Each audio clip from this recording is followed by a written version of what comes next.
Assalamualaikum warahmatullahi wabarakatuh.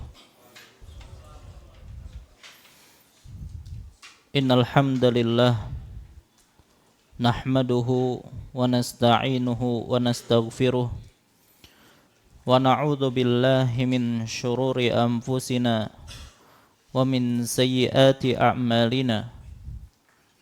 May yahdihillahu fala mudhillalah wa may yudlil fala hadiyalah.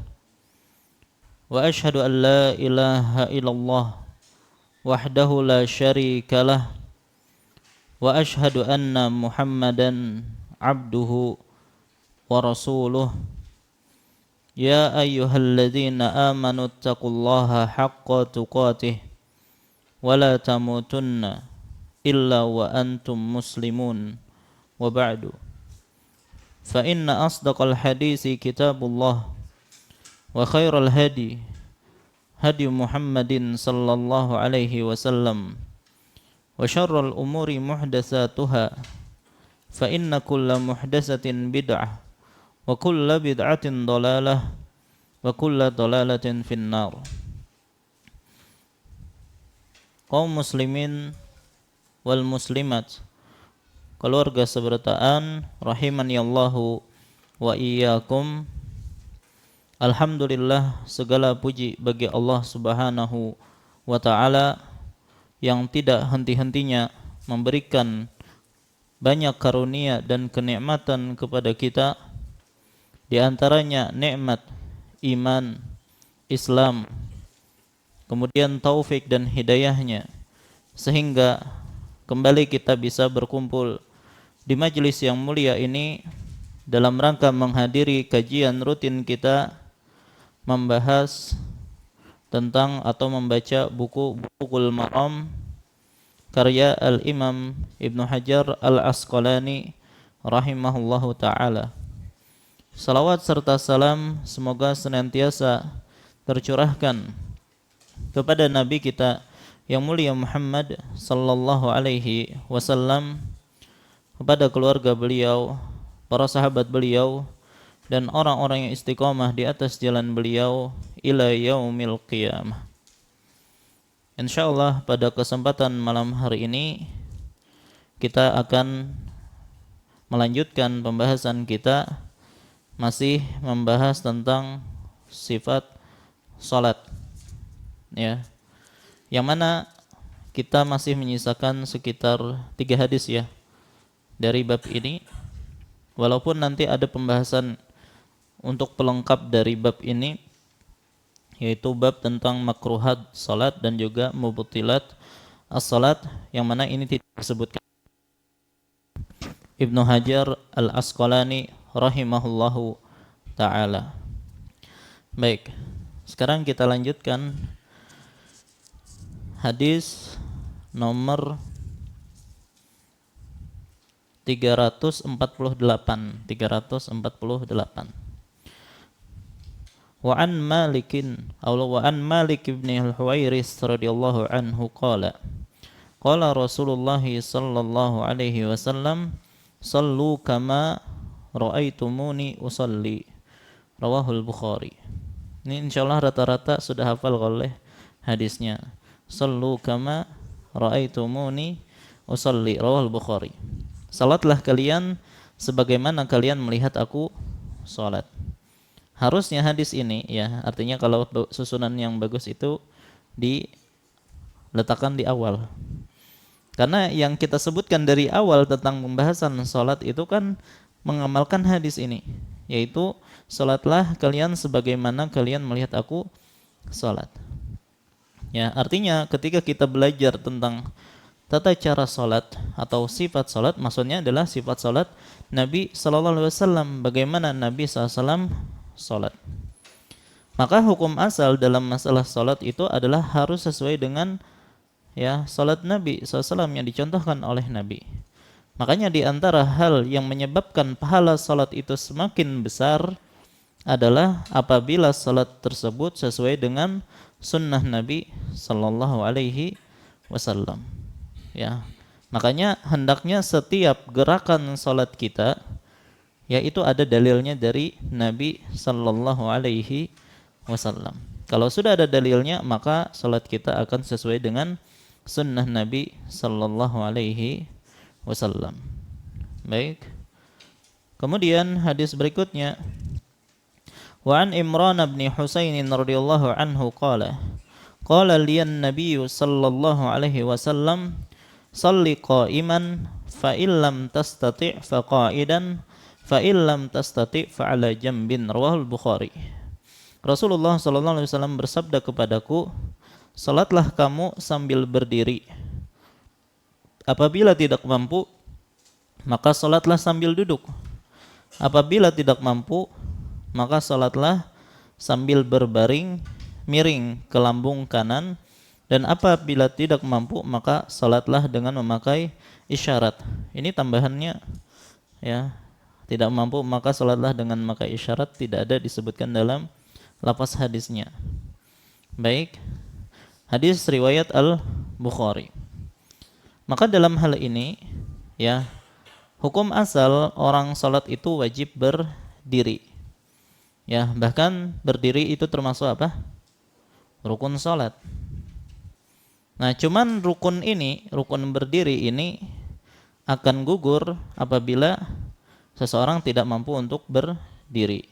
Maka berpindah ke duduk. Baik. Kalau ternyata duduk juga tidak mampu, maka pindah ke berbaring. Ya, yang paling utama itu adalah berbaring sebelah kanan. Kalau tidak mampu boleh ke kiri. Kalau tidak mampu juga boleh terlentang.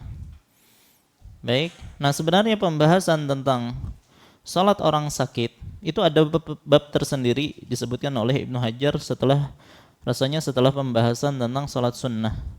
Ya, jadi kita hanya akan menjelaskan secara ringkas saja ya, atau secara global saja. Adapun rincinya nanti ketika membahas tentang salatu ahlil a'dzar atau salat orang-orang yang memiliki uzur, seperti nanti salatnya orang sakit, salatnya musafir.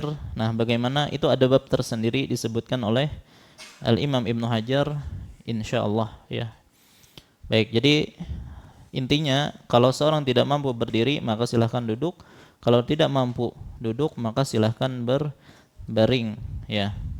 Hadis berikutnya, wa an Jabirin radhiyallahu anhu anna an-nabiy sallallahu alaihi wasallam qala li maridin. Dari Jabir radhiyallahu anhu bahwasanya Nabi SAW pernah berbicara dengan orang yang sakit. Shalla ala wisadatin, yang mana dia sedang salat di atas bantal. Farama biha, maka Rasulullah pun melempar bantal itu. Artinya beliau jauhkan bantal tersebut. Wa qala shalli 'alal ardi in istata'ta. Ya, salatlah di atas di atas tanah bila kamu mampu. Wa illa fa'aumi imaan. Ya, apabila tidak sanggup maka berisyaratlah dengan suatu isyarat. Waj'al sujudaka akhfat min ruku'ika, dan jadikanlah sujudmu lebih rendah daripada ruku'mu. Ya, hadis riwayat Bukhari Al-Baihaqi dengan sanad yang kuat, namun Abu Hatim mensahihkan kemauqufannya. Ya, berarti ada yang mengatakan ini cuma sampai kepada sahabat, yaitu Jabir bin Abdullah, tidak sampai kepada Nabi sallallahu alaihi wasallam. Baik, yang jelas di sini ada seseorang yang dia sholat atau dia sedang sakit ya, cuman dia mengusahakan untuk sholat di atas bantal ya, wallahu alam mungkin dia berusaha untuk berdiri ya, cuman bertopang dengan bantal. Maka Nabi SAW tidak memperbolehkan orang ini menggunakan bantal. Artinya jangan terlalu berlebihan di dalam masalah sholat. Kalau tidak mampu berdiri silahkan duduk, kalau tidak mampu duduk silahkan berbaring. Maksudnya begini loh, ada orang tua yang sebenarnya dia tidak mampu berdiri ya, cuman dia berusaha untuk berdiri ya dengan cara apapun, diantaranya misalnya menggunakan tongkat lah misalnya, sementara pakai tongkat itu pun membuat dia sangat susah ya, atau sengaja bersandar ke dinding ya, sementara dia kondisinya tetap sangat susah. Maka dalam hal ini tidak perlu ya menyusahkan diri, silahkan duduk karena Nabi SAW mengizinkannya. Ya, tapi bagi mereka yang mungkin berdiri susah tapi kalau pakai tongkat dia mudah saja, maka wajib dia pakai tongkat. Tapi kalau pakai tongkat itu juga tetap merasakan kesusahan, ya maka tidak perlu pakai tongkat, boleh langsung duduk saja. Jadi gini ya, masalah bertopang ketika sholat itu ada tiga kondisi. Pertama, kalau ya tidak perlu, kita misalnya sehat begini, ya tidak perlu pakai tongkat, tapi ternyata kok pakai tongkat, maka ini dilarang, nggak boleh, ya bahkan masuk makruh hukumnya. Kemudian yang kedua, dia mampu berdiri kalau pakai tongkat dan tidak ada kesusahan bagi dia pakai tongkat, maka ini dianjurkan pakai tongkat, bahkan wajib pakai tongkat. Ya. Yang ketiga, dia mampu berdiri pakai tongkat tapi tetap ya secara susah payah, dengan susah payah dia menggunakan tongkat, maka lebih baik ditinggalkan, boleh dia sholat sambil duduk. Ya, nah itu rincian berkaitan tentang sholat orang yang bertopang pada sesuatu. Maka disebutkan di sini orangnya bertopang dengan bantal dan itu dibuang oleh Nabi Shallallahu Alaihi Wasallam. Kenapa? Karena ini bentuk ya menyusahkan diri. Sementara orang boleh duduk ataupun berbaring. Baik. Maka dengan ini selesai pembahasan atau hadis-hadis yang disebutkan oleh Al-Imam Ibnu Hajar berkaitan tentang sifat salat. Hanya saja ya kita belum berpindah kepada bab berikutnya karena masih ada dua pembahasan yang ingin kita bahas. Yang pertama adalah makruhat as-shalah, ya, atau hal-hal yang dimakruhkan ketika salat, dan yang kedua adalah mubtilatus shalah, hal-hal yang membatalkan salat. Nah, malam ini insyaallah kita bahas tentang makruh salat. Apa saja yang dimakruhkan ketika orang sedang salat. Ya, dan ternyata setelah ulun baca, ulun telaah, pembahasan tentang makruhatus shalah itu sangat panjang ya. Apakah selesai malam hari ini? Wallahu alam. Baik. Apa yang dimaksud dengan makruh? Secara bahasa, makruh itu adalah isim maf'ul dari kariha yakrahu. Ya, membenci. Berarti kalau makruh dibenci, sesuatu yang dibenci. Itu secara bahasa. Jadi hukum asal untuk makruh itu adalah sesuatu yang dibenci. Ya, adapun secara istilah fikih, ya apalagi berkaitan tentang salat, apa yang dimaksud dengan makruh?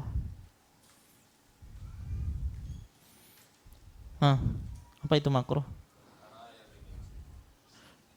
Baik, perkara yang dibenci itu tadi secara bahasa. Ya, cuman secara istilah fikih, ulama fikih membedakan hukum itu ada 5, ada wajib, ada sunnah, ada mubah, ada makruh, ada haram, kan gitu. Kalau wajib dikerjakan berpahala, ditinggalkan berdosa. Sunnah dikerjakan berpahala, ditinggalkan tidak berdosa. Mubah dikerjakan atau ditinggalkan sama saja, tidak ada pahala, tidak ada dosa. Kemudian kalau haram dulu. Kalau dikerjakan berdosa, kalau ditinggalkan berpahala. Makruh dikerjakan tidak berdosa, ditinggalkan berpahala. Ya, jadi maksud dari makruh di sini adalah yang apabila dikerjakan tidak berdosa dan tidak membatalkan salat, namun kalau ditinggalkan maka dia berpahala. Karena kan meninggalkan makruh berarti sesuai dengan sunnah. Meninggalkan yang makruh berarti dia akan salat sesuai dengan sunnah, dan sunnah itulah yang menyebabkan dia berpahala. Baik. Dasar-dasar yang dijadikan sebagai tanda bahwasanya perbuatan itu makruh itu ada 3 hal. Ulangi. Tanda-tanda atau dasar-dasar, bukan tanda. Dasar-dasar yang menunjukkan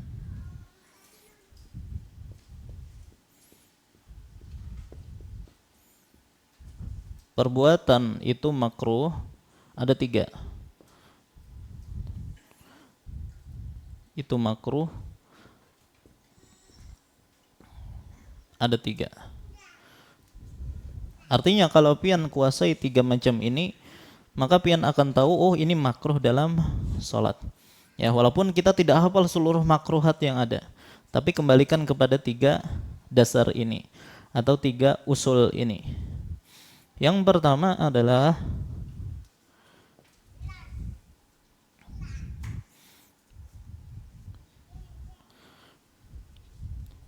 baik.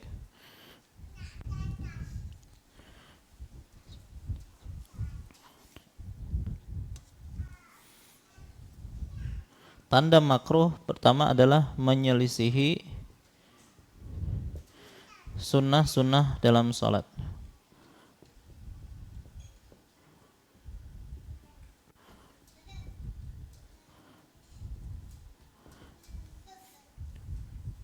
Baik, jadi yang pertama menyelisihi sunnah-sunnah dalam sholat. Kita sudah sebutkan sunnah-sunnah sholat. Ya, maka hukum asal menyelisih sunnah-sunnah yang sudah kita sebutkan itu hukumnya makruh. Ulangi, kita sudah bahas tentang sunnah-sunnah salat. Maka hukum asal menyelisih sunnah-sunnah tersebut hukumnya adalah makruh. Ya, contohnya kita disunahkan untuk bersedekap ketika salat. Maka kalau ada orang salat tanpa bersedekap seperti ini aja, ya artinya dia irsal lah istilahnya, ya, maka hukumnya adalah makruh. Baik. Dasar yang kedua yaitu sabda Nabi SAW, uskunu fi salatikum, tenanglah dalam salat kalian, tenanglah dalam salat kalian. Maka segala sesuatu yang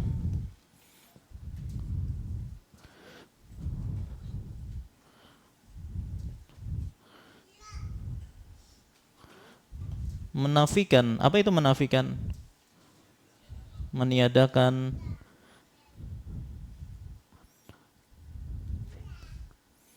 ketenangan dalam salat,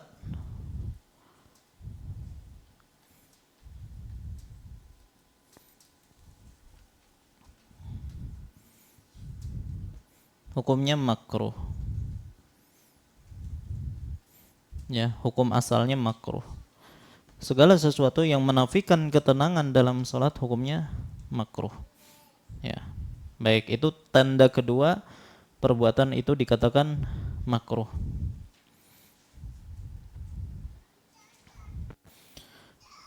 Perkara yang ketiga,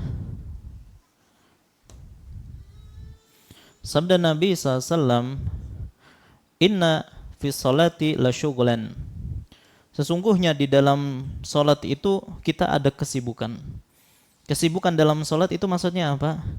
Pertama kita khusyuk. Khusyuk di situ adalah memikirkan bacaan salat dan memikirkan gerakan salat. Sudah? Itu kesibukan kita dalam salat.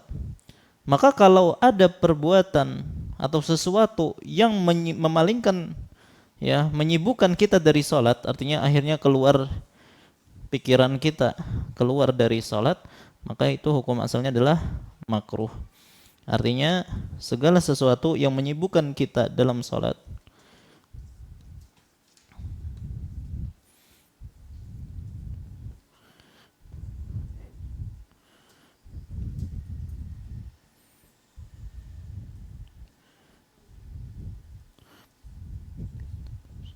segala sesuatu yang menyibukkan kita dalam salat, maksudnya yang mengalihkan konsentrasi kita, hukumnya adalah makruh.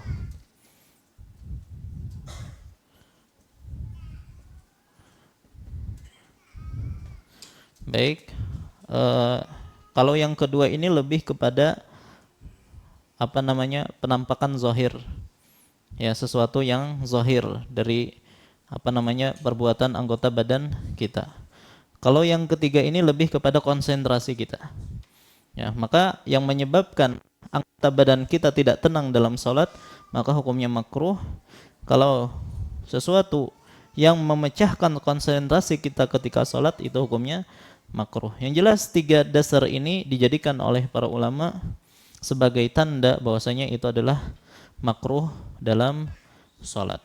Baik, jadi hafalkan 3 ini, maka kita akan mudah mengenal yang disebut dengan makruh dalam sholat. Nah sekarang baru kita rincikan apa saja makruh-makruh ketika sholat.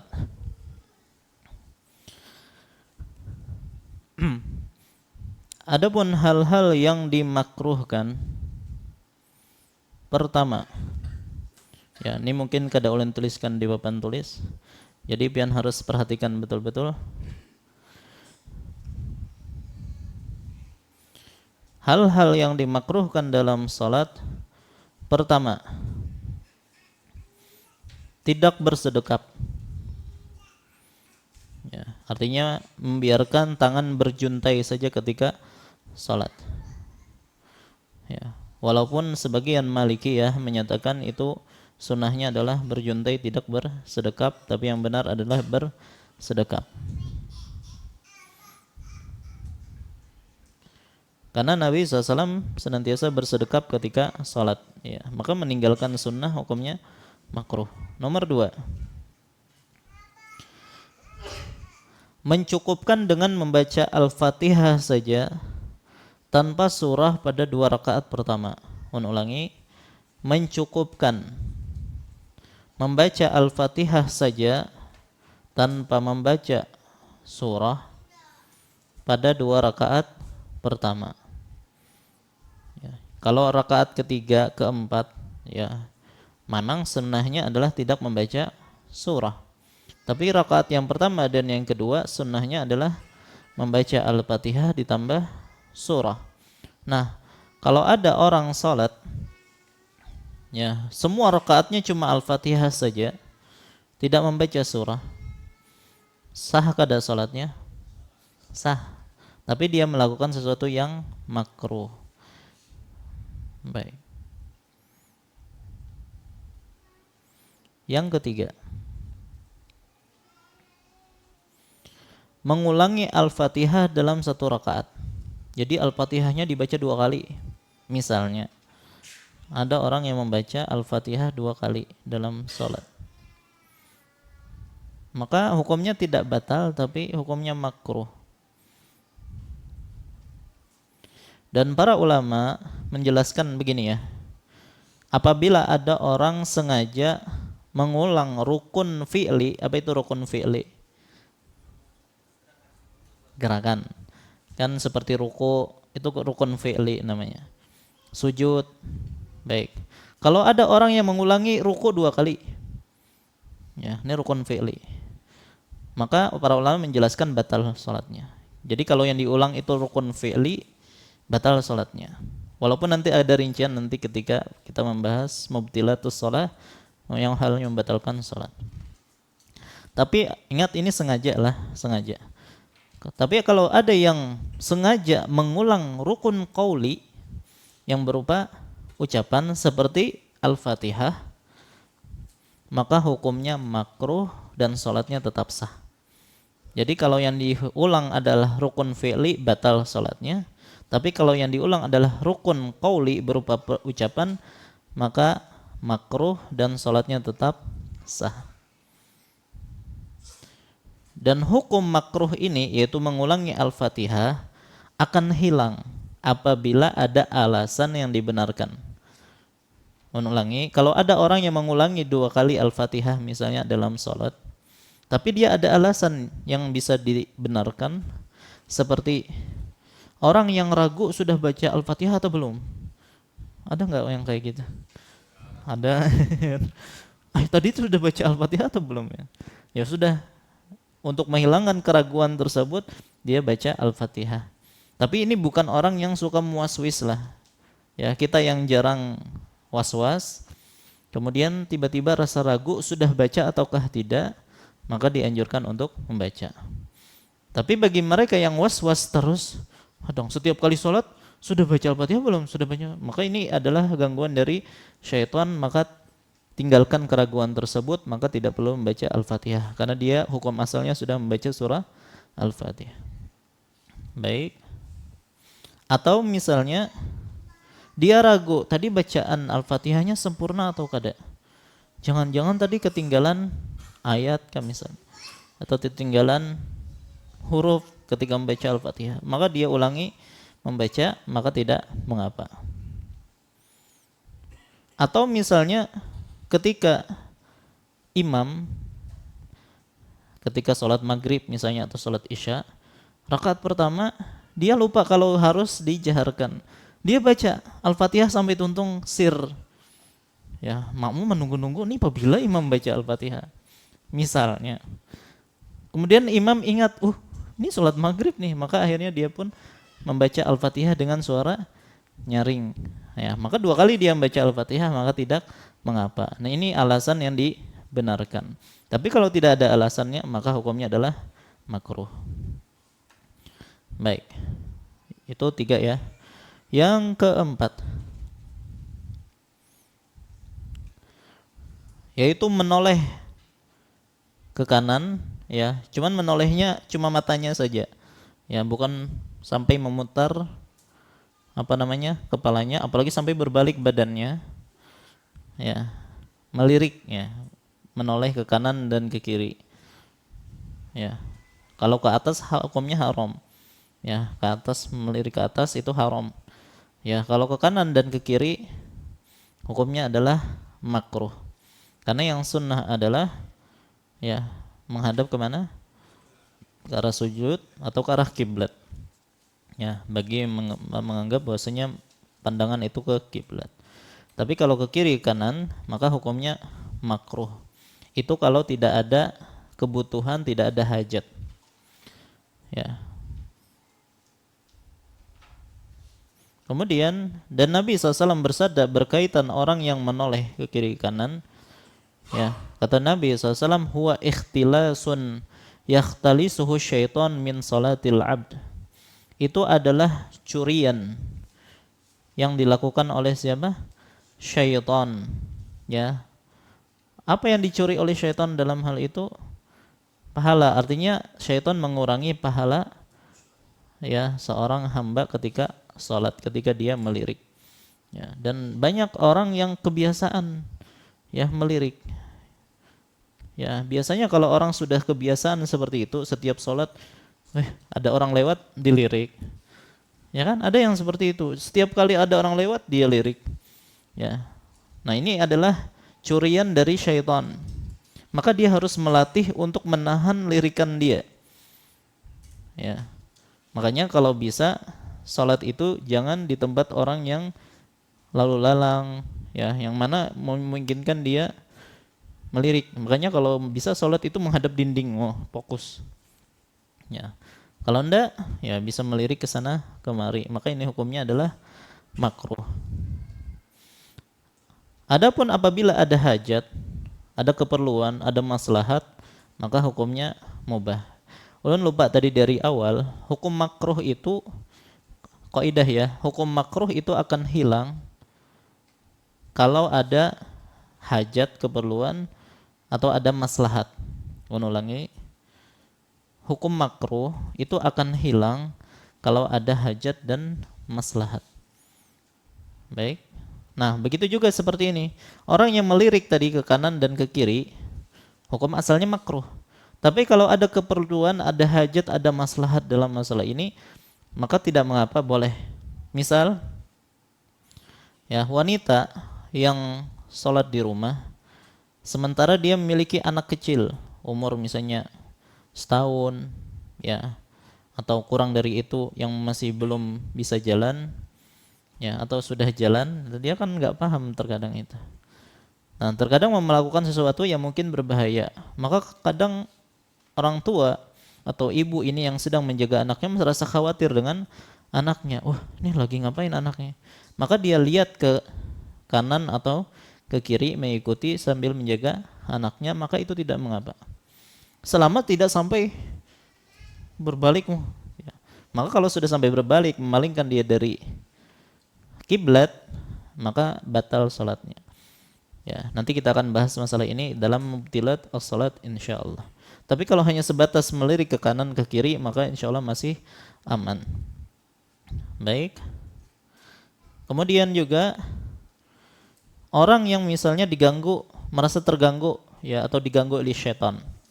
Ya, ketika sholat dia merasa diganggu oleh syaitan dan dia bukan ahli waswas. Ahli waswas itu maksudnya adalah yang sering waswas setiap kali sholat waswas gitu kan. Enggak. Ada orang yang jarang waswas. Kemudian dia merasa ada bisikan syaitan gitu kan yang menyebabkan dia tersibukkan dengan pikirannya. Maka dalam kondisi seperti ini boleh dia mengarah ke kiri, kemudian dia meludah sebanyak 3 kali. Ya, meludah di sini bukan berarti mengeluarkan air liur gitu ya. Kasihan yang di sebelah. Ya, artinya dengan tiupan ringan saja. Baik. Maka itu dibolehkan karena ada hajat, maka boleh. Makanya Nabi SAW pernah mengirim mengirim utusan gitu ya, berupa penunggang kuda yang untuk melihat kondisi musuh. Ternyata yang dikirim oleh Nabi SAW itu tidak balik-balik dan Nabi merasa khawatir dengan ya utusan beliau ini. Maka ketika itu sholat ditegakkan, Nabi SAW menoleh ke kanan dan ke kiri atau melirik ke kanan dan ke kiri, ya, ingin mengetahui apakah yang diutus itu sudah pulang ataukah tidak. Ya, maka dalam hal ini kalau ada hajat seperti ini maka diperbolehkan. Yang kelima, yaitu memejamkan mata. Jadi memejamkan mata ketika sholat itu hukumnya makruh. Karena secara zahir sunnah Nabi SAW, ya beliau tidak pernah memejamkan mata beliau ketika sholat. Dan memejamkan mata ketika beribadah itu adalah perbuatan orang-orang Yahudi dan juga orang Nasrani yang disebutkan mereka terkadang memejamkan mata dalam ibadah mereka. Dan Nabi SAW itu ya suka menyelisihi orang-orang Yahudi dan Nasrani. Tapi tadi kembali kepada kaidah tadi, kalau ada hajat ya dalam memejamkan mata maka boleh. Contoh hajat dalam memejamkan mata ya seperti ketika di depannya ada sesuatu yang mungkin mengganggunya. Misalnya ada anak-anak yang sedang main di depannya. Ya. Maka kalau dia membuka matanya, dia merasa terganggu, maka boleh menutup matanya. Maka tidak mengapa. Baik, ada permasalahan seperti ini ya. Sebagian orang menyatakan apabila aku membuka mataku ketika sholat, aku tidak khusyuk. Ya, artinya kalau dia buka matanya secara normal, dia tidak khusyuk. Kemudian tapi kalau aku pejamkan mataku, aku bisa khusyuk katanya. Ya, berarti apakah boleh dia senantiasa menutup matanya ketika sholat? Maka di sini dirinci, kalau khusyuknya apa tidak khusyuknya karena memang ada sesuatu yang mengganggunya seperti anak kecil tadi atau apakah yang di depannya itu, ya maka tidak mengapa. Tapi kalau itu selalu setiap kali sholat seperti itu, ya bahkan tidak ada gangguan di depannya, maka ini adalah gangguan dari syaitan. Itu adalah pikiran yang dibisikkan oleh syaitan yang menyebabkan dia tidak khusyuk. Maka dalam hal ini dia tetap buka matanya dan dia latih seperti itu terus. Nanti insya Allah perasaan yang tidak khusyuk yang dia sebutkan akan hilang. Ya, jadi kalau tidak ada sebab, maka hukum asalnya adalah makruh menutup mata. Baik. Kemudian ini kada melihat jam lagi. Baik. Yang keenam, memakai atau membawa sesuatu yang menyibukkan dirinya dari salat. Membawa atau memakai sesuatu yang menyibukkan dirinya dari salat. Contohnya memakai baju yang penuh dengan corak-corak, hiasan-hiasan. Ya. Jadi setiap sholat dia melihat corak yang ada di bajunya. Atau dia memakai sorban yang banyak hiasannya. Atau sajadah yang banyak gambar-gambarnya.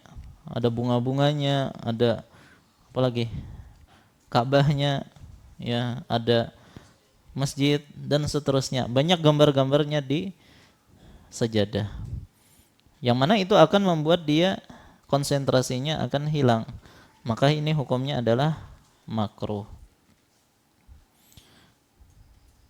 Baik, makanya Nabi sallallahu alaihi wasallam pernah diberi oleh seorang sahabat khamisah. Ya, khamisah itu adalah kain atau pakaian yang penuh dengan hiasan-hiasan. Dan Nabi SAW pernah memakainya ketika sholat. Ya, dan ternyata Nabi SAW sempat terganggu dengan corak-corak yang ada pada baju tersebut. Maka Nabi SAW setelah itu memerintahkan sahabat untuk mengembalikan baju tersebut kepada pemiliknya dan mengganti dengan pakaian yang polos. Ya, coba Nabi SAW. Ya, beliau adalah orang yang paling khusyuk, tapi ternyata terganggu dengan corak, ya, dari baju beliau. Kalau kita nih merasa terganggu enggak dengan corak-corak yang ada? Biasa aja ajar. Ustaz ulun salatnya mau gambar apapun biasa-biasa aja. Ya biasa-biasanya karena kita kada khusyuk sebujurnya, ya. Merasa sudah khusyuk. Ya, yang namanya khusyuk itu adalah konsentrasi dengan bacaan kita, dengan gerakan kita. Ya. Yang mana kalau dia konsentrasi kayak ujian kan, kita konsentrasi tuh. Ada suara gaduh sedikit aja terganggu. Nah, itu khusyuk tuh ketika ujian itu yang disebut dengan khusyuk. Kalau kita lagi ngobrol di warung, suara apa aja kada merasa terganggu kan? Asik aja ngobrolnya. Karena kita sedang tidak konsentrasi, kita sedang santai. Nah, orang sholat itu ibaratnya seperti orang ujian. Kalau mau dikatakan khusyuk. Yang mana sedikit saja, ya, dia terganggu dengan corak-corak tadi, dengan suara bising misalnya, ya, maka dia akan merasa terganggu dengan sholatnya. Itulah sholat Nabi Sallallahu Alaihi Wasallam. Ya, tapi kalau kita merasa nyaman aja dengan kondisi yang ada, maka inilah sholat kita seperti ketika kita bicara di warung. Ya, ya itulah. Jadi kalau ada yang merasa tidak terganggu dengan, ya, corak-corak yang ada, dengan bising-bising yang ada, maka ketahuilah itu sebenarnya sholatnya tidak khusyuk. Baik, nah maka Nabi SAW langsung berlepas diri dari hal itu. Maka kalau bisa, kalau pian memang salat di atas sajadah, maka usahakan yang polos, yang tidak ada hiasan-hiasannya. Kalau baju, ya, yang polos saja, ya, jangan terlalu banyak corak-coraknya, jangan banyak hiasan-hiasannya, karena biasanya itu mengganggu konsentrasi kita dalam salat. Ya, tapi kalau ternyata yang dibawa tidak mengganggu konsentrasi sholat, maka tidak masalah. Baik. Kemudian yang ketujuh, ya, yaitu meletakkan lengan di lantai ketika sujud. Ya, kita kan tahu ketika sujud itu ininya telapak tangan diletakkan di tempat sujud, sementara lengannya ini diangkat. Baik, kalau ada yang melakukan demikian, menurut jumhur ulama itu hukumnya makruh. Ya, bahkan sebagian ulama menyatakan ini haram. Ya, kenapa? Karena di sini ada larangan Nabi Sallallahu Alaihi Wasallam. Ya, pertama, Nabi SAW disebutkan beliau ketika sujud, beliau mengangkat lengan beliau. Kemudian juga Nabi SAW melarang perbuatan tersebut. I'tadilu fis sujud wala yabsut ahadukum zira'aihi in bisatal kalb. Janganlah kalian meletakkan tangannya seperti anjing meletakkan tangannya. Maka di sini ada larangan dari Nabi SAW. Jadi Nabi SAW mempraktekannya dengan mengangkat tangan beliau, sebagaimana beliau ada melarang akan hal ini. Ya, makanya sebagian ulama menyatakan haram, bukan hanya makruh. Ya, maka jangan sekali-kali ketika sujud itu meletakkan lengan di lantai. Ya. Baik.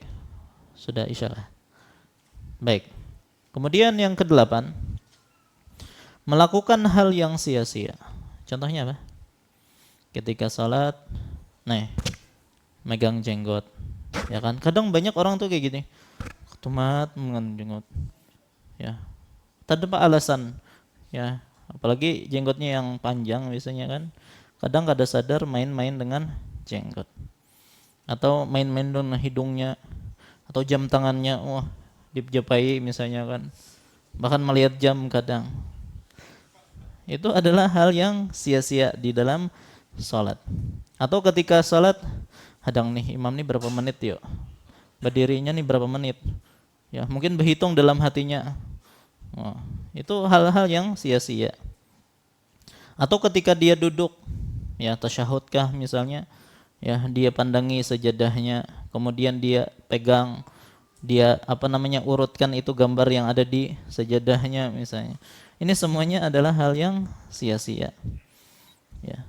Ulun pernah mendapati ada orang yang ketika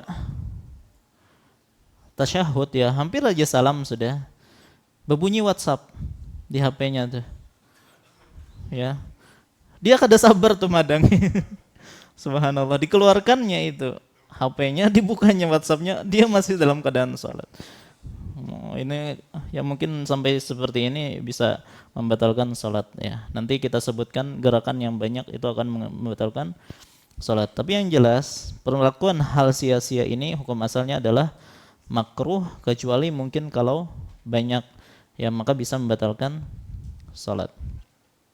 Ya, karena Nabi SAW tadi mengatakan uskunu fi salatikum, tenanglah dalam salat kalian. Nah, pergerakan-gerakan yang tadi kita sebutkan itu menafikan ketenangan dalam salat. Ya. Baik, ya mungkin ini dulu yang bisa kita sampaikan. Insyaallah lanjutannya kita sampaikan ba'da shalah. Wallahu ta'ala alam, sallallahu ala nabiyina Muhammad wa ala alihi washabihi wasallam. Assalamualaikum warahmatullahi wabarakatuh. Alhamdulillahi rabbil alamin, wassalatu wassalamul atammanil akmalani alal mab'usi rahmatan lil alamin, nabiyyina wa maulana Muhammadin wa ala alihi wa ashabihi wa man tabi'ahum bi ihsanin ila yaumiddin. Amma ba'd. Fa insyaallah kita lanjutkan kembali pembahasan kita. Tadi kita sebutkan bahwasanya makruh yang nomor 8 ya, makruh as-shalah atau hal yang dimakruhkan dalam salat yang ke-8 adalah melakukan hal yang sia-sia. Yang ke-9 di antara hal yang dimakruhkan di dalam salat adalah berkacak pinggang. Apa bahasa Indonesia itu? Bertolak pinggang. Ulun mencari bahasa Indonesianya kada dapat dari tadi. Jadi kacak pinggang ya. Bertolak pinggang ini ya. Baik, kalau ada orang salat seperti ini, menurut jumhur ulama ini hukumnya makruh. Ya. Ya, bahkan sebagian ulama menyatakan itu haram. Lebih parah lagi kalau dalam salat berjamaah.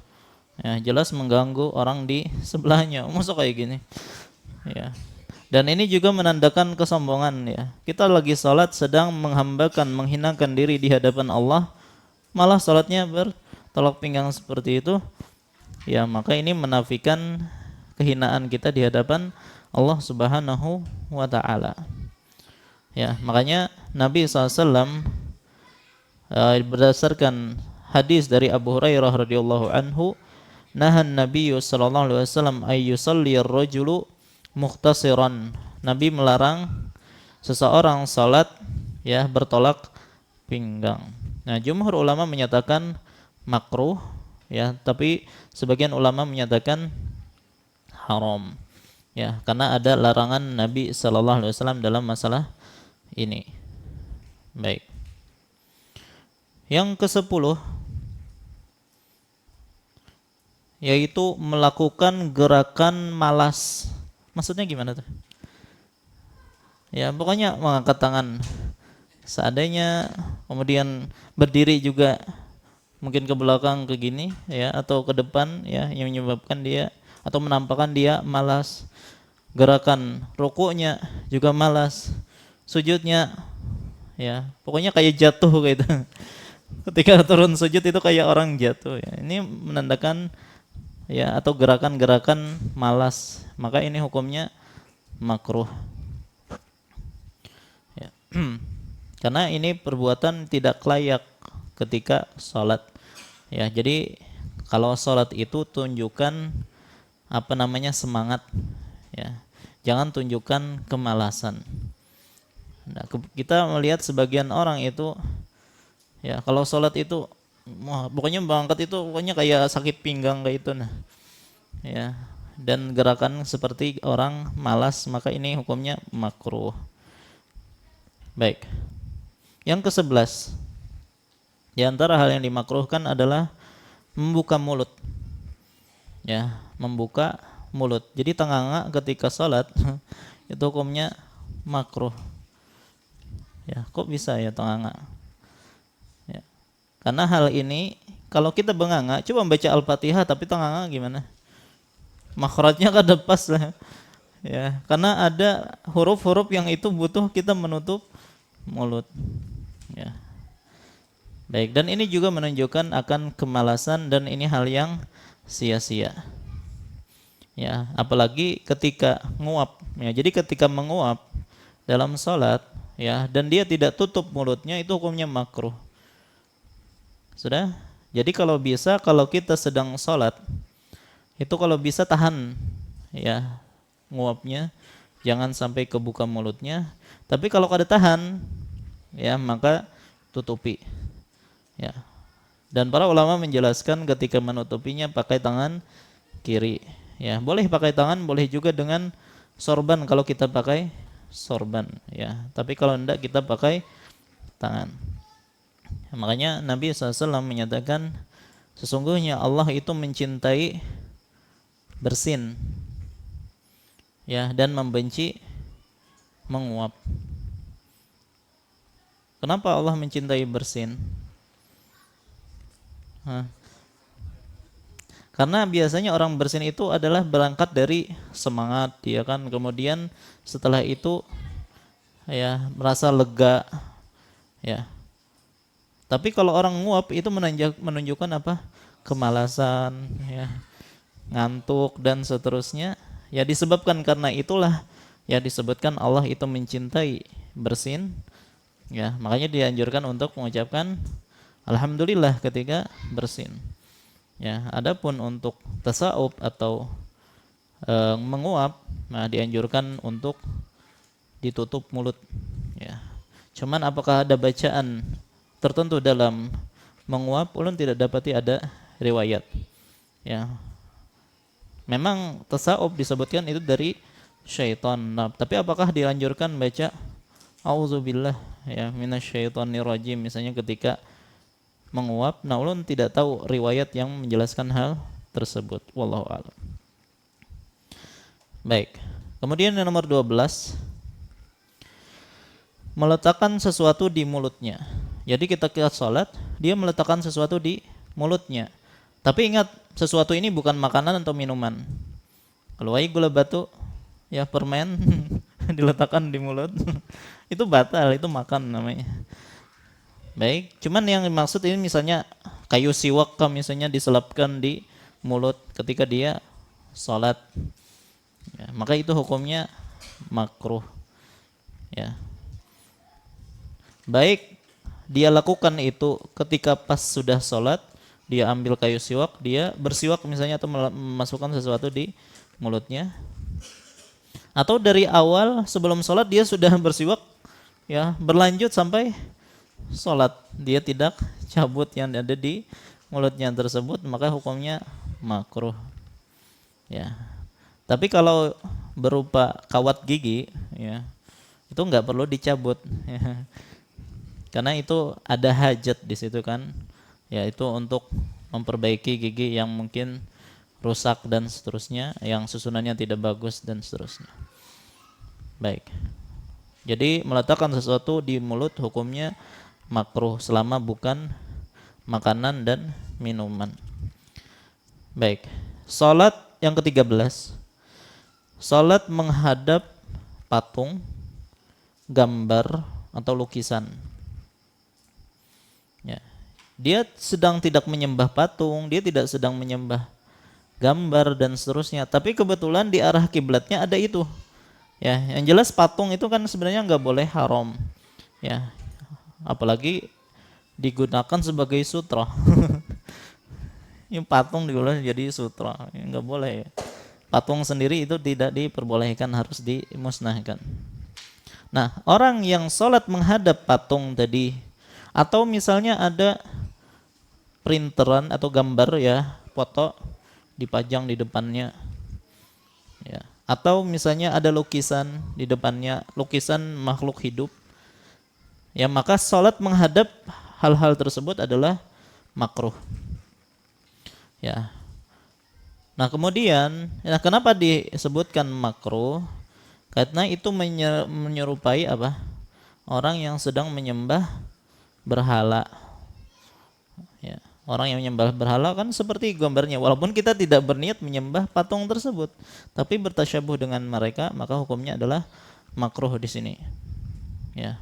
Dan perlu diketahui, kan kita dilarang pertama meletakkan patung, ya, di rumah kita, itu jangan. Kemudian yang kedua, gambar, ya, foto itu jangan dipajang. Kenapa? Karena hal itu bisa menghalangi malaikat rahmat masuk rumah atau masuk ke tempat yang ada gambar di situ. Ya, maka bukankah kita ketika sholat ingin mendapatkan rahmat, justru malaikat rahmat tidak mau masuk karena karena ada gambar. Ya, makanya disebutkan bahwasanya suatu ketika, ya, Nabi SAW mendapati ada gambar makhluk bernyawa di rumah beliau.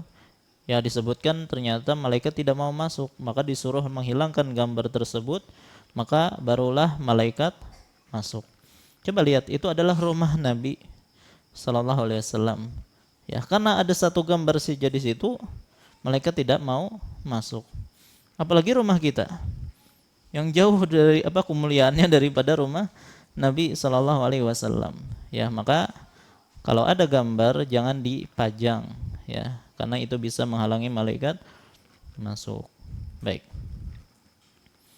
Kemudian yang ke-14, yang merupakan hal yang dimakruhkan ketika salat, yaitu salat menghadap wajah orang lain. Paham nggak? Ya, maksudnya dia sedang duduk, ya, menghadap dia salat, ya, sedang berhadapan gini, orang duduk sini, kita salat kayak gini. Jadi melihat wajahnya ketika salat. Ya, misalnya ulun lagi selesai, ya, salat, kan berbalik ulun lah. Ada pian datang hendak sholat sunnah misalnya, menghadap ulun. Ulunnya kada nyaman, ya kada nyaman dia. Maka ini hukumnya adalah makruh. Baik. Kenapa? Pertama, bisa jadi, ya, ini seperti pengagungan terhadap orang yang di hadapannya. Ya, tasyabuh dengan orang yang mengagungkan orang lain, ya, dengan cara seperti itu. Dan juga bisa mengganggu konsentrasinya. Ya, apalagi yang di depannya tertawa misalnya, bisa tertawa aja umpat nanti. Baik. Tapi kalau yang dihadapinya adalah punggungnya, ya, maka itu boleh, tidak masalah. Ya, tidak dimakruhkan.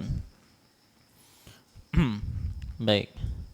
Jadi kalau dia sengaja memasang punggungnya untuk dijadikan sutra, ya, maka itu tidak mengapa, diperbolehkan dan tidak makruh.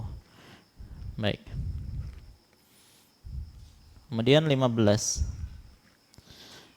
Salat menghadap orang yang sedang ngobrol. Ya, jadi ada orang ngobrol, walaupun tidak berhadapan, ya wajahnya tidak menghadap ke orang salat ini, ya, tapi dia sedang ngobrol, ya, atau dia sedang teleponan misalnya, kita jadikan punggung dia sebagai sutra, atau lagi sedang ngobrol dengan temannya, kita jadikan atau kita salat di dekat situ atau menghadap dia, maka salatnya atau hukumnya adalah makruh. Kenapa? Karena bisa mengganggu konsentrasi salat. Ya. Dan syaitan pasti menggunakan kesempatan tersebut untuk, ya, menjadikan seseorang tidak khusyuk dalam salatnya. Ya, begitu juga termasuk dalam masalah ini makruh juga salat di tempat banyak orang yang sedang berbicara. Ya, jadi kalau misalnya orang sedang berbicara, lagi ribut nih tempat ini, ya, baik di rumah kan misalnya, kita dimakruhkan sholat di tempat orang banyak ngobrol, lagi bising misalnya. Maka dari sini juga bisa kita pahami bahwasanya ketika di masjid, ya, kalau ingin bicara jangan bicara dengan suara yang nyaring, jangan suara yang keras. Apalagi kalau misalnya ada orang yang sedang sholat. Ya, artinya kalau perlu untuk ngobrol atau berbicara, maka pelankan suara.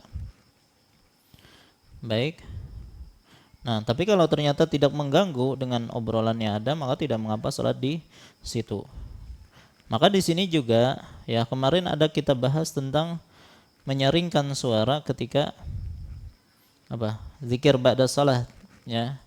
Nah, para ulama menjelaskan maksud dari mengkeraskan suara ketika zikir itu tidak sampai mengganggu, ya, orang-orang yang sedang salat. Artinya tidak perlu menyaringkan suara itu sampai satu masjid misalnya mendengar, enggak.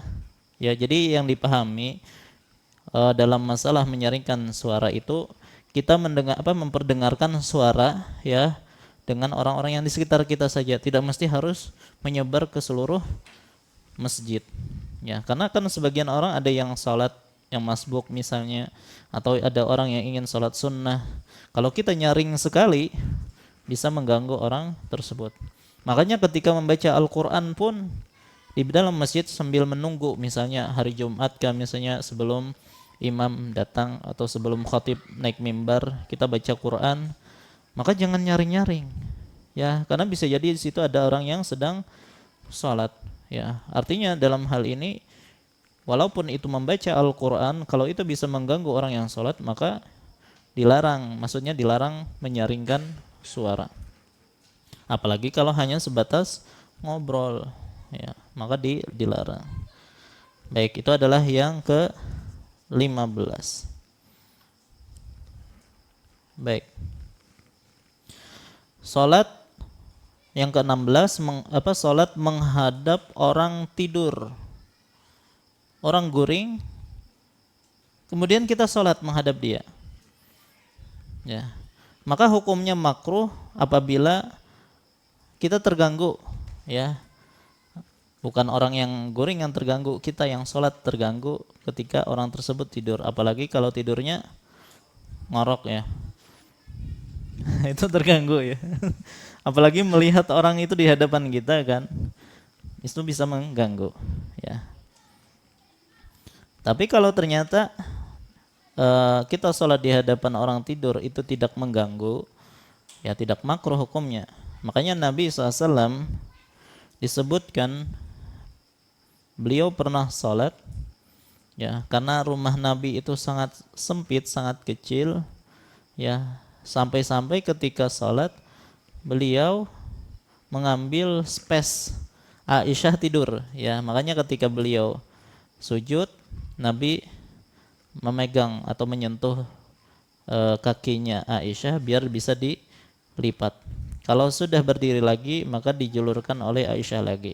Maka Nabi SAW, ya sedang menghadap Aisyah yang sedang tidur ketika sholat. Nah, itu boleh dilakukan selama tidak mengganggu kekhusyuan, dan Nabi SAW dalam hal ini tidak terganggu dengan keberadaan Aisyah. Ya, tapi kalau kita biasanya terganggu ya, kalau ada orang tidur di depan kita. Baik, maka hukumnya makruh menghadap orang yang sedang tidur ketika sholat. Ya, kemudian begitu juga dalam sebuah hadis yang diriwayatkan oleh Ibn Abbas radhiyallahu anhuma, bahwasanya Nabi bersabda, la tusallu khalfan naim wal mutahaddis. Janganlah kalian salat ya di belakang orang yang sedang tidur dan juga orang yang sedang berbicara. Ya, hadis ini memang hadis yang lemah, cuman banyak jalan-jalannya yang membuat hadis ini menjadi terangkat menjadi hasan. Ya, berarti alasan kenapa kita dilarang untuk menghadap orang yang sedang tidur atau orang yang sedang berbicara itu tadi, karena bisa mengganggu konsentrasi kita ketika sholat. Ke-17, hal yang dimakruhkan ketika sholat adalah menghadap api. Menghadap api. Misalnya kalau kita misalnya sedang di luar, ya entah kemana gitu, ya camping dan seterusnya, ada api unggunnya, maka kata sholat jangan menghadap api. Alasannya apa kira-kira? Biar tidak mirip dengan orang-orang Majusi yang mana mereka menyembah api. Sudah, itu pertama. Yang kedua, bisa jadi ketika menghadap api itu ya tidak konsentrasi. Kemudian dia hatinya was-was ketika sujud, jangan-jangan apinya sampai misalnya. Ya.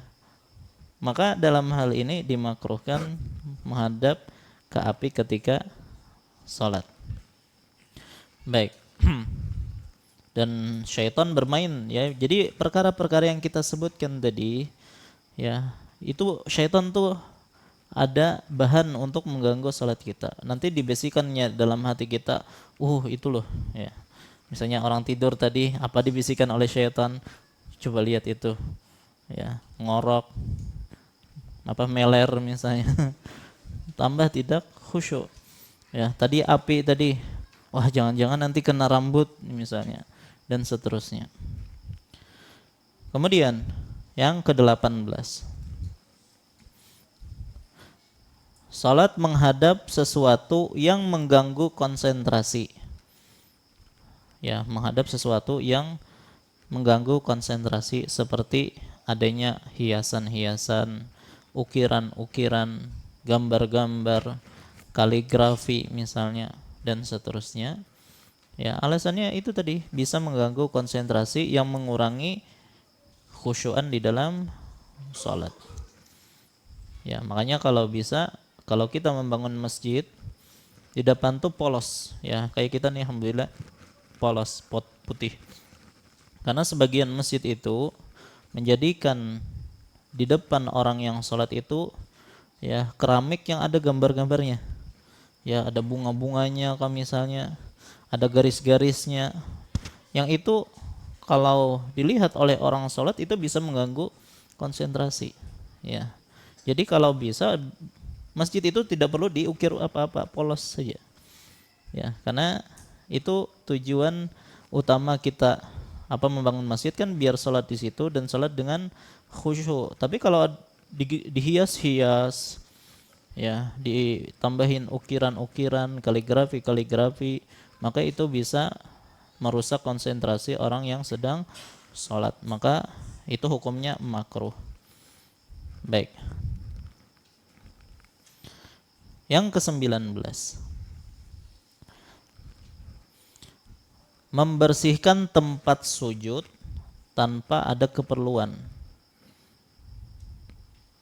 Membersihkan tempat sujud tanpa ada keperluan. Ya.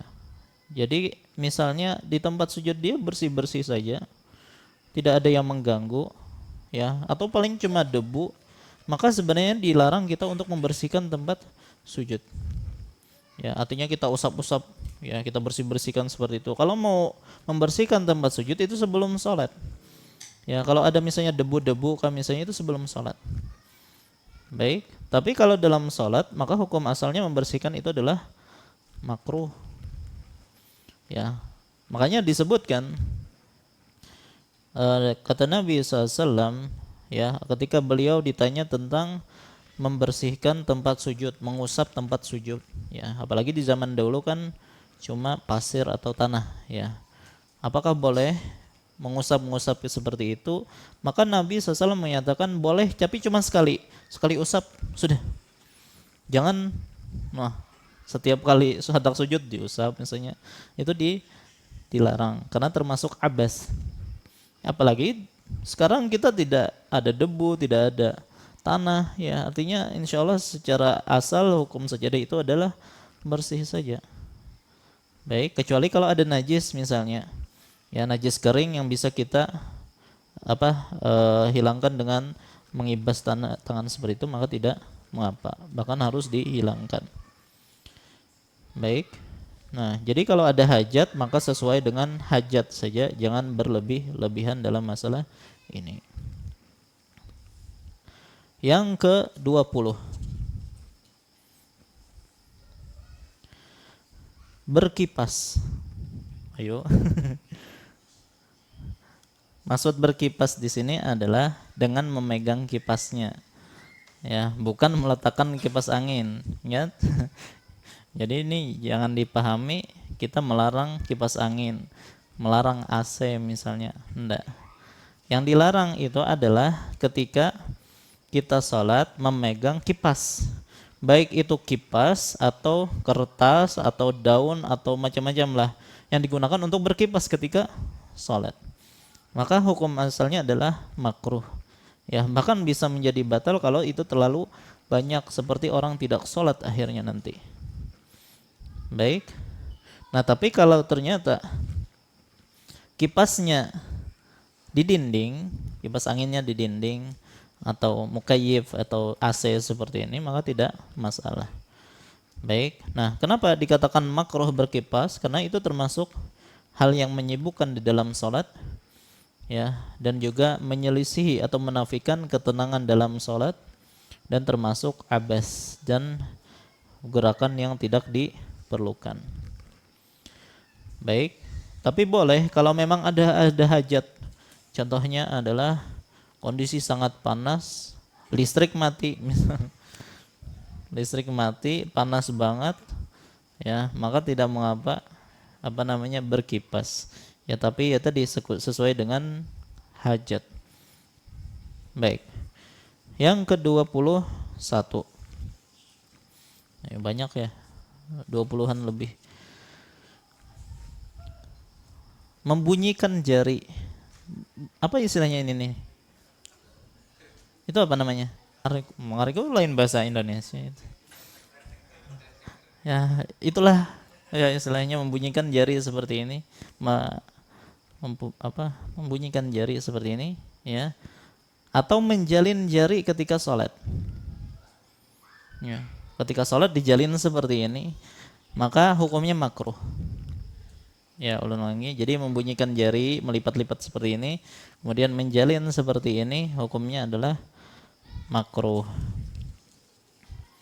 Dan ini kadang banyak kita dapati orang yang ketika sholat itu asik kayak gini, ya, bahkan dia lakukan kadang kada sadar karena sudah kebiasaan, ya, padahal ini dilarang. Kenapa? Karena ini abas, ya, atau sesuatu yang sia-sia, ya, bisa menghilangkan konsentrasi dan menafikan ketenangan dalam salat, ya, sebagaimana dimakruhkan juga menjalin jari seperti ini, ya. Dan Nabi SAW bersabda, idza tawaddaa ahadukum fa ahsana wudu'ahu, ya, apabila seseorang berwudu kemudian memperbaiki wudunya, kemudian keluar sengaja untuk mendatangi salat, fala yushabbik baina yadayhi fa innahu fi shalah, ya, maka janganlah dia jalin tangannya atau jarinya karena dia sedang dalam keadaan sholat. Artinya orang yang sudah wudhu dari rumahnya datang ke masjid untuk sholat, maka selama perjalanan itu jangan dia menjalin jarinya, karena dia dianggap sebagai orang yang sedang sholat. Ya, tapi kalau sudah selesai sholat maka tidak mengapa. Ya, tapi ketika sedang perjalanan menuju sholat dan ketika di dalam sholat maka itu dilarang, hukumnya makruh. Baik. Artinya fala yushabbik baina yadayhi, artinya untuk menjalin jari ketika di luar sholat itu saja dilarang, apalagi ketika di dalam sholat. Baik. Nomor 22.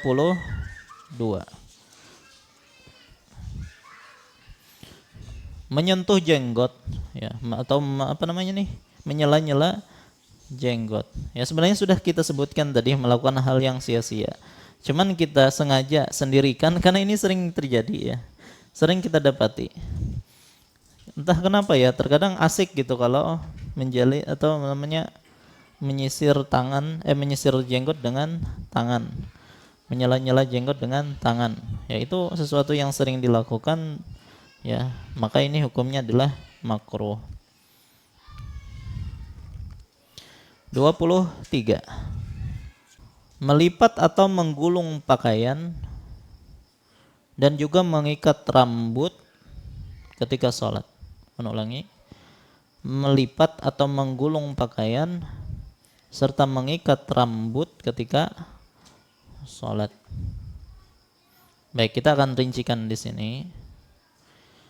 Baik, melipat di sini maksudnya baik melipat ini lengan baju, baik ketika sholat dia, misalnya dia sholat dia lipat bajunya, atau dia gulung bajunya, atau di luar sholat dia, misalnya habis wudhu, kan dia biasanya menyingkap bajunya, digulung bajunya, kemudian dia tidak kembalikan atau dia urai kembali sampai dia sholat, maka hukumnya makruh. Ya, jadi kalau ada baju lengan panjang maka diurai, jangan digulung. Begitu juga celana, ya, jangan dia gulung ketika sholat. Baik, dan itu hukumnya adalah makruh berdasarkan sabda Nabi sallallahu alaihi wasallam, umirna an nasjuda ala sab'ati a'zum. Kita diperintahkan untuk sujud di atas 7 anggota sujud. Wa alla nakuffa sauban wala syi'ran atau sya'ran, dan jangan menggulung atau mengikat baju dan juga rambut. Baik. Maka di sini umirna, kami diperintahkan. Siapa yang memerintahkan? Allah Subhanahu wa taala. Ya. Memerintahkan supaya tidak menggulung baju dan juga rambut. Baik. Mungkin nanti ada pertanyaan, bagaimana kalau celananya isbal? Dari awal isbal melewati mata kaki, apakah boleh digulung? Pertama, hukum asal memakai celana isbal atau melewati mata kaki kan hukumnya yang sahih itu adalah haram secara mutlak, baik disertai rasa sombong ataupun tidak sombong. Jadi sebenarnya dari awal wajib bagi dia untuk tidak memakai pakaian itu, ya. Tapi kalau ternyata dia pakai itu, ya, maka ketika sholat maka tidak mengapa dia gulung, ya, karena untuk menghindari hal yang mungkar ini. Cuman yang namanya pakaian itu lebih baik dipotong, jangan selalu digulung, ya. Jadi kembali ke masalah sholat, jadi hukum asal melipat celana atau baju itu adalah hukumnya makruh.